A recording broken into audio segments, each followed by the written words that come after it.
अस्सलाम वालेकुम everyone, I hope you are doing well guys. अच्छा, जैसा कि हम मुझे जानते हैं, my name is Kashif Ali and I am basically medical student. Guys, today I am just like coming with my interesting video part 2 जो जेनेटिक्स का मैंने पास्ट टाइम में दिया था एक पार्ट 1। आज इंशाल्लाह इसको कवर करेंगे पार्ट 2 को, जिसमें ये वन शॉट वीडियो कंप्लीट हो जाएगा। ओके गाइस, उम्मीद है ये आपको जेनेटिक्स, वेरिएशन एंड जेनेटिक्स का टॉपिक बहुत ही अच्छा लगेगा जो आज मैं ये चैप्टर पूरा करने वाला हूं। और अगर ये मेरा वीडियो आपको अच्छा लगे तो kindly subscribe my channel and also share with your friends. ये मेरा चैनल आपको पता है, द साइंटिस्ट एकेडमी। तो आइए देखते हैं आप पार्ट नंबर 2 को। सो ये पार्ट क्या है? पार्ट 2 है, जिसमें पार्ट 1 मैंने क्लियर करवाया था, आज पार्ट 2 कर रहे हैं। तो guys, what is a gene pool? अब देखते हैं what is a gene pool. Gene pool क्या है? तो total aggregate of genes means जो भी जीन्स टोटल होंगी इन अ पॉपुलेशन, जो भी पॉपुलेशन है उसमें जो भी जीन्स होगी at any time, it means total aggregation of the genes in a population in any time. जो भी टाइम रिक्वायर हो उसमें जितनी भी जीन्स हो, अगर उसको हम कैलकुलेट करेंगे तो उसको क्या कहेंगे हम? Gene pool. Okay, clear? Gene pool का क्या था? टोटल एग्रीगेट जीन्स का, इसमें पॉपुलेशन में किसी भी टाइम में, उसको क्या कहेंगे हम? Gene pool. Now next, law of segregation. Law of segregation, और इसको बेसिकली ये मोनोहाइब्रिड है। मोनोहाइब्रिड मैंने आपको बताया था जिसमें वन ट्रेड हो, जिसमें क्रॉसिंग हो बट वन ट्रेड हो। लॉ ऑफ सेग्रीगेशन में क्या है?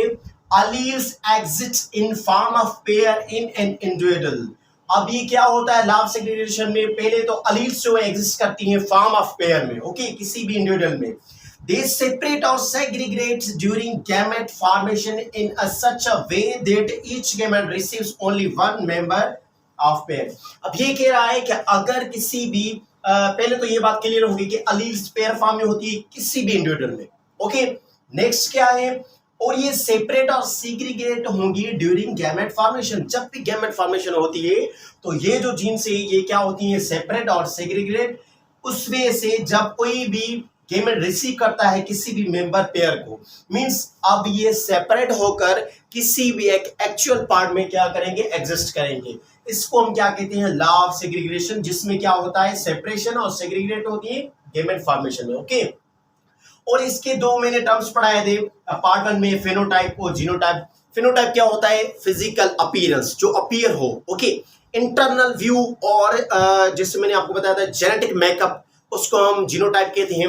अब जो लॉ ऑफ सेग्रीगेशन है उसका फिनोटाइप रेशो क्या है? 3:1, और जीनोटाइप रेशो क्या है? 1:2:1। गाइस, मैंने यहाँ पर टेबल मेंशन नहीं की, तो काइंडली आप जो टेबल है अपने बुक से देखना। मैंने सिर्फ और सिर्फ फिनोटाइप रेशो और जीनोटाइप बताया और लॉ ऑफ सेग्रीगेशन बताने की ट्राई की है। ओके गाइस, अब आते हैं हम दूसरे लॉ पर, जो है लॉ ऑफ इंडिपेंडेंट असॉर्टमेंट। अब नाम से ही पता हो रहा है कि ये इंडिपेंडेंट असॉर्टमेंट करता है, मींस इंडिपेंडेंटली। इसमें कोई भी रिस्ट्रिक्शन नहीं है कि ए पे जाएं, बी पे जाएं, सी पे जाएं। There is no any restrictions between the genes. Okay, when two contrasting pairs of traits, अब जब टू कंट्रास्टिंग पेयर्स ट्रेड्स के are followed in the same cross, means कोई भी क्रॉस हो, अगर उसमें पेयर ऑफ ट्रेड फॉलोड हो, their alleles assort independently into gametes. अब जब भी क्रॉस होगा उसमें दो ट्रेड्स होंगे, तो जरूरी नहीं है वो दोनों साथ में जाएं। अब वो इंडिपेंडेंटली क्या करेंगे? गैमेट्स में जाएंगे और असॉर्ट करेंगे। ठीक है, मींस दो पेयर सेम, अब वो जो दो पेयर से वो इंडिपेंडेंट क्या करेंगे? अपना काम करेंगे। और ये दरअसल इसमें टू ट्रेड्स आते हैं, डायहाइब्रिड कहते हैं इसको। क्या कहते हैं? डायहाइब्रिड। और लॉ ऑफ सेग्रीगेशन में क्या था? मोनोहाइब्रिड का। ओके गाइस, इसमें सेपरेशन होगी सेपरेटली, फिनोटाइप मैंने बताया इसका, जीनोटाइप। और इसमें क्या होगा? जो भी अलील्स हैं वो इंडिपेंडेंटली असॉर्ट होगी। ओके, अब इसका जो फिनोटाइप रेशो है वो है 9:3:3:1।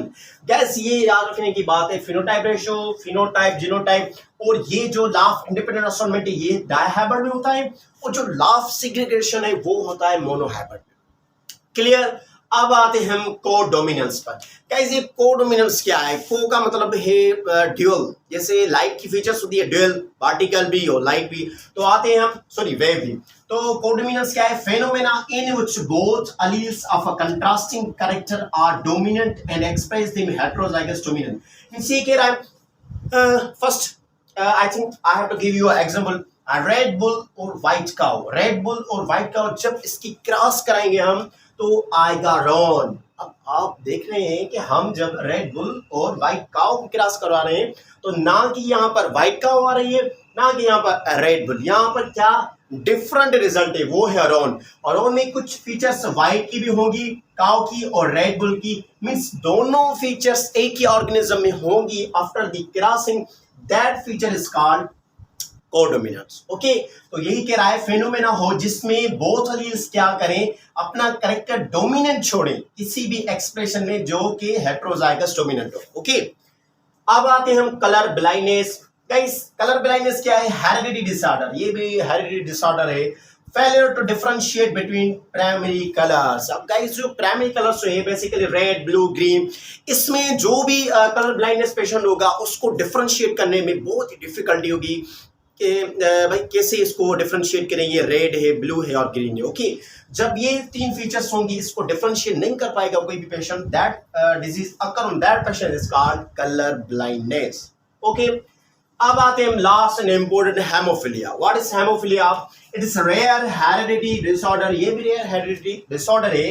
Failure of blood clot. Guys blood clots के काफी बहुत सारे फैक्टर्स हैं, आई थिंक 13, मैक्सिमम 13 फैक्टर्स हैं जो कि काम करते हैं ब्लड क्लॉटिंग में। अब यहाँ पर है failure to blood clot. Haemophilia में क्या होता है, जो भी पेशेंट हेमोफिलिया का होता है, हेमोफिलिक पेशेंट, उसमें क्या होता है वो उसकी ब्लड क्लॉट अच्छे तरीके से नहीं होती। ओके, और एब्सेंस और डिफिशिएंसी ऑफ क्लॉटिंग फैक्टर्स। अब ये कह रहा है कि जब हेमोफिलिक पेशेंट होता है तो उसमें यकीनन या तो नहीं होगी या तो डिफिशिएंसी होगी किसकी, क्लॉटिंग फैक्टर्स की, जो कि कितने हैं 13 फैक्टर्स। ओके, अब हम आते हैं टाइप पर।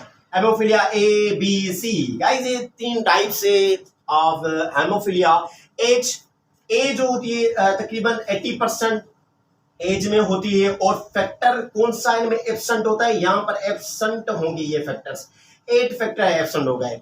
और ये ट्रेट कौन सा होगा, x linked recessive, x linked recessive होगा और 8 फैक्टर होगा, एब्सेंस होगी उसकी 80%, जो कि टाइप ए हेमोफिलिया होता है। और ज्यादातर ये चांसेस के किसकी ज्यादा होती है, male has greater than the female, male में बहुत होते हैं as compare to female. Okay, अब बी जो हेमोफिलिया है वो 20% एज में होती है। 20% मींस कह सकते हैं इसका जो 9 नंबर फैक्टर है वो क्या होता है, एब्सेंस। और ये भी एक्स से लिंक्ड रिसेसिव होती है, इसमें भी मेल में ज्यादा होती है एज कंपेयर टू फीमेल। अब लास्ट वन है हेमोफिलिया सी, लेस देन 1%, इसमें less than 1% common means less than 1% है। और इसमें जो 11 फैक्टर है वो क्या होता है, एब्सेंट। और ये ऑटोसोमल रिसेसिव है, ये मेल और फीमेल में इक्वली होता है अगर होगी तो गाइस ये हो गए gene pool, law of segregation, phenotype, genotype, law of independent assortment, phenotype ratio, codominance, colour blindness, last one haemophilia. I hope guys ये मेरा लेक्चर है आपको बहुत ही अच्छा लगा होगा। अगर गाइस ये मेरा वीडियो आपको अच्छा लगे तो kindly subscribe my channel and also share with your friends. अगर गाइस आपको भी वन शॉट वीडियो चाहिए तो प्लीज कमेंट मी। और अगर ये मेरा वीडियो अच्छा लगे तो please subscribe my channel and also share with your friend. Thank you so much, see you next video, अल्लाह हाफिज।